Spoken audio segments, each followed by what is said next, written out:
Pension पर सरकार को टेंशन, 3 नए विकल्पों पर विचार। एनपीएस को पुरानी पेंशन से बेहतर बनाने की कोशिश। रमेश तिवारी @timesgroup.com। नई दिल्ली। सरकारी कर्मचारियों में ओल्ड पेंशन स्कीम की बढ़ती डिमांड के मद्देनज़र केंद्र सरकार सतर्क हो गई है। ये चुनावी मुद्दा बन रहा है और कई राज्यों में असेंबली चुनाव इस साल होंगे, फिर 2024 में आम चुनाव हैं। इससे पहले सरकार और पेंशन रेगुलेटर के अंदर 3 उपायों पर मंथन चल रहा है।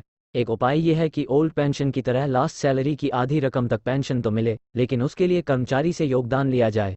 इस तरह की स्कीम आंध्र प्रदेश में चलाई जा रही है। सरकार और pension fund regulatory and development authority (PFRDA) के बीच इस मुद्दे पर बातचीत हो चुकी है। इसे दिलचस्प तरीका माना जा रहा है, लेकिन अमल में लाने से पहले कई पेचीदगियों को दूर करना है। तय है, लेकिन रिटर्न तय नहीं है।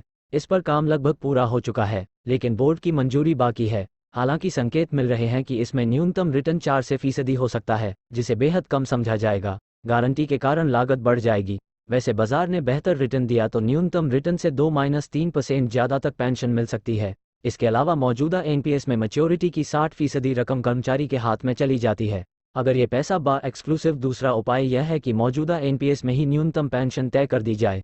एनपीएस के प्रति शिकायत यह है कि इसमें कर्मचारी का योगदान तो पीएफआरडीए लेगा। फैसला यहाँ जिन 3 उपायों का जिक्र किया गया है उन पर विचार करने का जिम्मा पीएफआरडीए के पास ही है, लेकिन मुश्किल ये है कि फिलहाल इस संस्था के नए चेयरमैन की नियुक्ति का इंतजार है। दरअसल पीएफआरडीए के पिछले चेयरमैन का कार्यकाल हाल ही में पूरा हो गया है।